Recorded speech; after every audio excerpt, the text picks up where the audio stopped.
Hello students, this is Parul Sharma. Welcome to Parul Biology classes. In the last video, we discussed about the various taxonomic categories. Now, today our topic is taxonomical aids. Taxonomic studies of various species of plants, animal and other organisms are useful in agriculture, forestry, industry and in general in knowing our bioresources and their diversity. Taxonomical studies होती हैं various species of plants की या animals की या फिर organisms की। वो किस में यूज़फुल होती हैं? एग्रीकल्चर, फॉरेस्ट्री और इंडस्ट्रीज़ में, या फिर जब हमें अपने बायोलॉजिकल रिसोर्सेज के बारे में पता करना हो या फिर उनकी डाइवर्सिटी के बारे में पता करना हो तो ये टैक्सोनॉमिकल स्टडीज़ काम आती हैं। ठीक है, these studies would require correct classification and identification of organism. ये स्टडीज़ कब पॉसिबल हैं? जब हमारी क्लासिफिकेशन है वो करेक्ट हो और जो ऑर्गेनिज्म की आइडेंटिफिकेशन हुई हो वो भी सही से हो।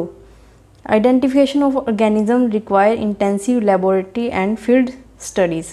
तो जो आइडेंटिफिकेशन प्रोसीजर है ऑर्गेनिज्म का, वो कब पॉसिबल है? या तो लेबोरेटरी में, कि जब हम लेबोरेटरी में उस ऑर्गेनिज्म की स्टडी करेंगे, डीप स्टडी करेंगे, या फिर फील्ड स्टडी कि हम उस एरिया में जाएंगे और वहाँ पे जाके पता करेंगे कि कौन कौन से एनिमल्स यहाँ पे प्रेजेंट हैं और उनकी क्या क्या हैबिट्स हैं। ठीक है, तो ये हो गया identification. The collection of actual species of plants and animal species is essential and is the prime source of taxonomical studies. इसके लिए हम क्या करते हैं, ऑर्गेनिज्म्स की, चाहे वो प्लांट्स हो या एनिमल्स हों, उनकी स्पीशीज़ को कलेक्ट करते हैं। ठीक है, and is the prime source of taxonomical study. ये क्या है? प्राइम सोर्स है टैक्सोनॉमिकल स्टडीज़ का, कि जब हम उनके स्पेसिमेंट्स को कलेक्ट करेंगे तभी तो हम उनके बारे में स्टडी कर पाएंगे। These are also fundamental to studies and essential for training in systematic. ये ज़रूरी हैं, बहुत ज़रूरी हैं किस लिए? टैक्सोनॉमिकल स्टडीज़ के लिए। It is used for classification of an organism and the information gathered is also stored along with the specimens. ये जो सारा प्रोसीजर है ये किस लिए किया जाता है? ताकि क्लासिफिकेशन अच्छे से हो ऑर्गेनिजम्स की। And the information gathered is also stored along with the specimen. तो जो सारी इंफॉर्मेशन हम कलेक्ट करते हैं वो सब इकट्ठी किसके साथ अटैच कर दी जाती है?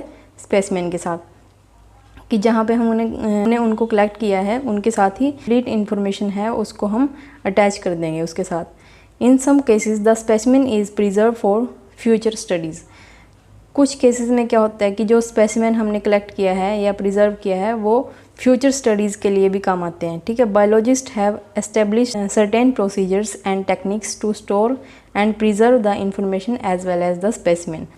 सम of these are explain to help you understand the usages of these aids. ठीक है, जो बायोलॉजिस्ट हैं उन्होंने ऐसे प्रोसीजर और ऐसे टेक्निक्स बताए हैं कि ताकि हम जो स्पेसिमेंस हैं प्लांट्स या एनिमल्स के उनको अच्छे से स्टोर कर पाएँ और उनको अच्छे से प्रिजर्व कर पाएँ। First is herbarium. Herbarium is a store house of collected plant specimen that are dried, pressed and preserved on sheets.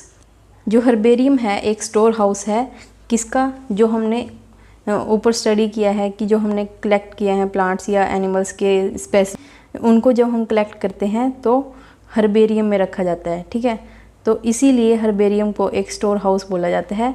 किसका? प्लांट स्पेसिमेंट्स का। और प्लांट स्पेसिमेन को हम कैसे कलेक्ट करते हैं? पहले उनको ड्राई करेंगे, फिर प्रेसिंग होगी, देन उनको प्रिजर्व करेंगे on the sheets like this.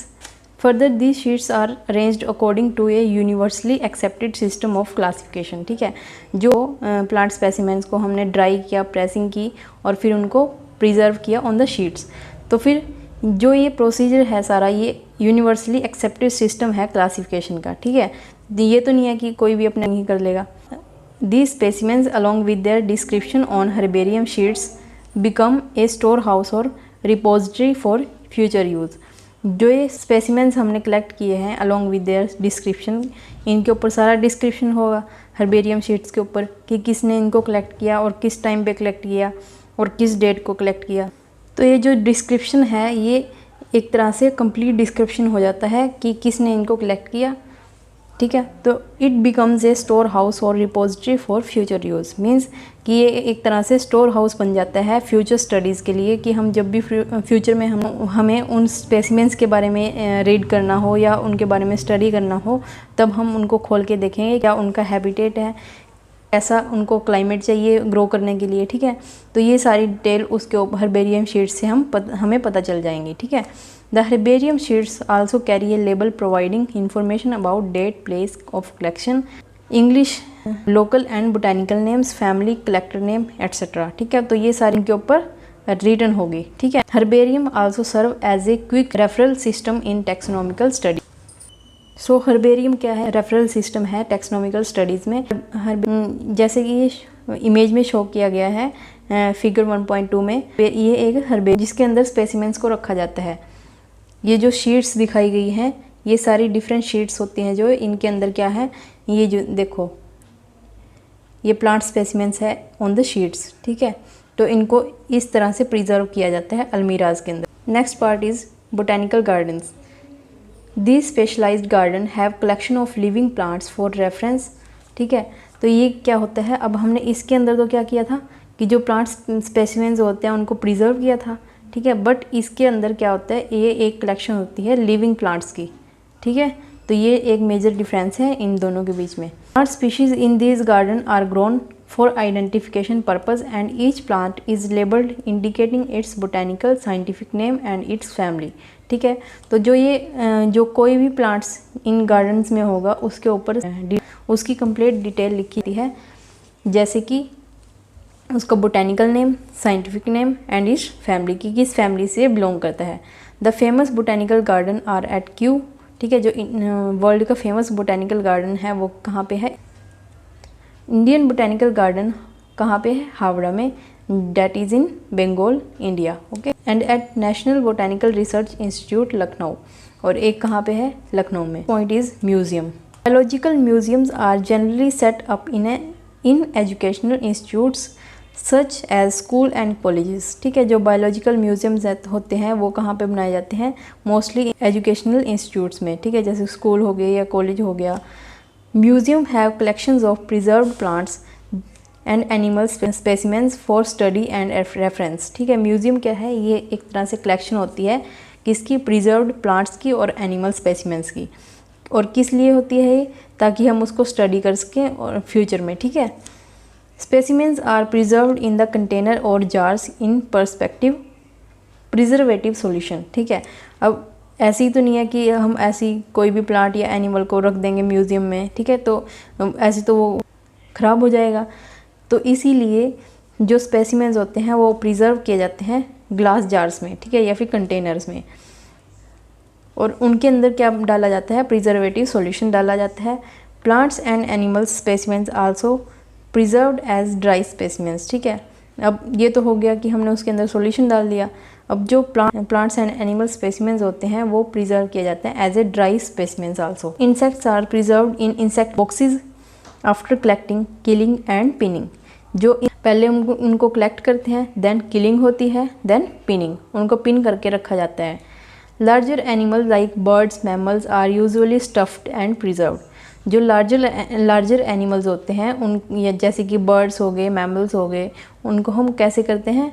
Preserve, stuffing होती है उनके अंदर, स्टफ़ करके उनको फिर प्रिजर्व करते हैं, ठीक है। Museums often have collection of skeleton of animals. Now the next part is zoological parks.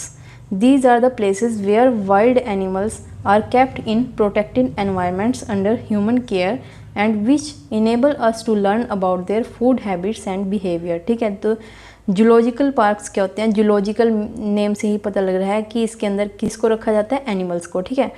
कि ये एक प्लेस होता है कि जहाँ पे हम जंगली जानवरों को प्रोटेक्टेड एरिया में या प्रोटेक्टेड एनवायरनमेंट देते हैं उनको, ठीक है, अंडर ह्यूमन केयर, ठीक है। And which enable us to learn about their food habits, और उनसे हमें क्या पता चलता है कि उनकी फूड हैबिट्स क्या हैं, वो उनका बिहेवियर कैसा है, ठीक है। तो इन जूलॉजिकल पार्क्स में इसलिए उनको एनिमल्स को रखा जाता है ताकि हम उनके फूड हैबिट्स और उनकी बिहेवियर के बारे में पता कर सकें।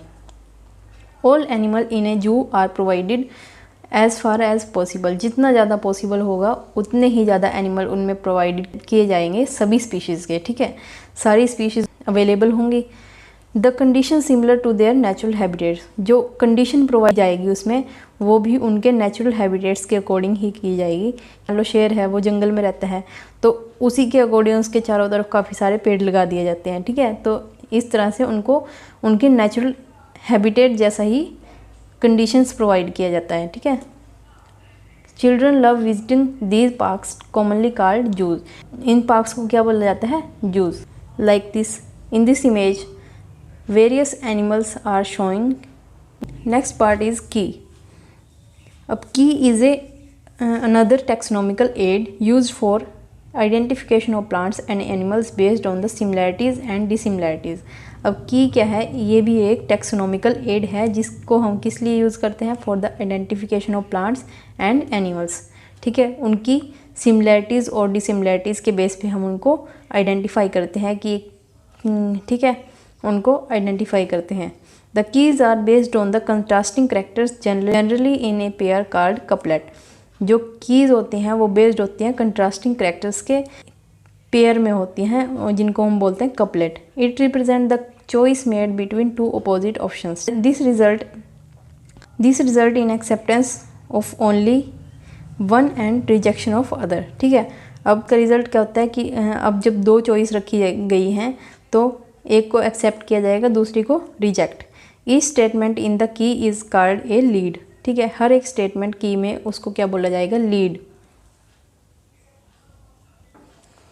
Separate taxonomical keys are required for each taxonomical category. हर टैक्सोनॉमिकल कैटेगरीज के लिए टैक्सोनॉमिकल कीज प्रोवाइड की गई हैं, ठीक है, such as family, genus and species for identification purpose. Keys are generally analytic in nature. अब स्टूडेंट्स, कुछ और मेथड्स भी होते हैं जिनके द्वारा हम आइडेंटिफाई कर सकते हैं या इनकी डिस्क्रिप्शंस को रिकॉर्ड कर सकते हैं जो भी हमने कलेक्ट किए। The flora manual and monographs and catalogues are some other means of recording description. अब डिस्क्रिप्शन को रिकॉर्ड करने के लिए कुछ और वेज भी हैं, like flora manual, monographs and catalogues. They help in correct identification. अब ये किस में हेल्प करते हैं कि जो हमने कलेक्ट किए हैं उनकी आइडेंटिफिकेशन देते हैं ये, ठीक है। Flora contain the actual account of habitat and distribution of plants of A given area. जो फ्लोरा होता है वो हमें किसके बारे में जानकारी देता है कि जो हमने कोई भी प्लांट है, जो भी कोई प्लांट है उसके हैबिटेट क्या है, उसका डिस्ट्रीब्यूशन ऑफ प्लांट्स कैसा है किसी भी गिवन एरिया में। ये हमें क्या प्रोवाइड करता है, एक तरह से इंडेक्स प्रोवाइड करता है किसी भी प्लांट स्पीशीज़ का जो कि किसी भी पार्टिकुलर एरिया में प्रेजेंट है। Manuals are useful in providing information for identification of name of species found in an area. जो मैनुअल्स होते हैं वो किस लिए यूज़फुल होते हैं, जो इन्फॉर्मेशन होती है किसके बारे में, नेम्स के बारे में, स्पीशीज़ का जो नेम्स होते हैं उसके बारे में इन्फॉर्मेशन हमें प्रोवाइड करते हैं manuals. Monograph contain information of any one taxon. जो मोनोग्राफ्स होते हैं वो क्या कौन सी इन्फॉर्मेशन देते हैं हमें किसी भी टैक्सोन के बारे में। Now this chapter is completed. I hope you like this video. If you like this video, like, share and comment and subscribe this channel. Thank you so much.